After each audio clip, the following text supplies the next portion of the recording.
NS&I are cutting down on the premium bonds prize fund rate, with fewer big money prizes available to win from March's prize draw of this year. Premium bonds are one of the UK's most successful and popular savings products, and over the past year, people who have bought into premium bonds have been enjoying the possibility to win large cash prizes with a prize fund rate of 4.65%. Although everything to do with premium bonds is hugely dependent on luck, NS&I are now decreasing that prize fund rate from 4.65% to 4.4% in March. This signals an end to the high interest rates we have been enjoying as savers throughout 2023. This drop in savings rate from NS&I could signal welcome news for stock market investors who are all waiting on reduced interest rates, where typically stocks and shares perform better in lower interest environments. The odds of any £1 premium bond number winning a prize remains the same at 1 in every 21,000. However, that being said, there are less cash prizes going around at this time. There will be around 170 £50,000 prizes available in March, down from 182 we've enjoyed in January. The number of £25,000 prizes is expected to fall from 365 to 339 between January's prize draw and that of March's prize draw. The mega prize, which everyone wishes to win in the UK, the ultimate prize of £1 million,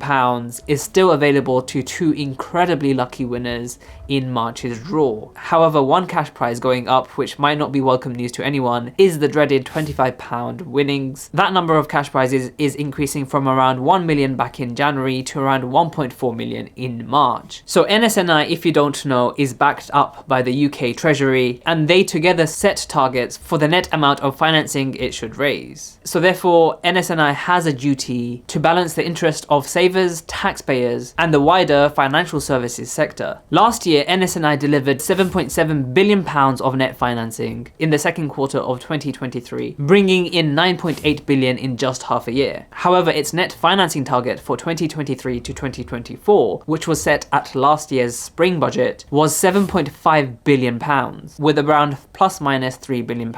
The premium bonds draw in March is expected to pay out over 5.7 million tax-free cash prizes, totaling more than £444 million to savers across the UK. This fall in prize fund rate comes as NS&I no longer needs to attract much extra cash. They are basically applying the brakes, so to speak, and bondholders like you and I are paying the price for that. If this new lower prize fund rate does not halt the flow of cash into these bonds, we may very well see more cuts throughout the year. Now that so many easy access savings accounts are paying in line with inflation and many premium bond savers not receiving anything, it's important to know that you are paying the opportunity price for the chance of winning life-changing amounts of money at the cost of potentially losing out to inflation. For many people, the certainty of going with the natural savings rate from a bank account will have a lot more appeal. It might be worth shopping around for the highest interest paid by some of these smaller banks, building societies, and other saving platforms that have popped up over the years. In the last year, savings rates have been increasing as the Bank of England's base rate has been increasing. However, over the past few months, this rate hasn't changed, as signs that inflation is easing is giving people optimism that we're going to see some central bank rate deductions quite soon. So this latest cut in prize fund rate marks the end of 18 months worth of premium bond prize fund rate increases from NS&I. So even when we had the higher savings rate, was premium bonds even worth it? Recently, there was news that someone having invested in premium bonds for over 50 years received absolutely nothing. If that was me personally, I would be long gone out of premium bonds. However, I have put in a considerable amount into premium bonds and held them over a year. So what has my investment of £11,775 throughout the several months that I've held them made me over that time? So in January 2023, I received a prize of £50. The next month in February, I received £25. The month after, I was very happy receiving £100. In April 2023, I received absolutely nothing. May of next month, I received £25. In June the next month, I received again nothing. July the next month, again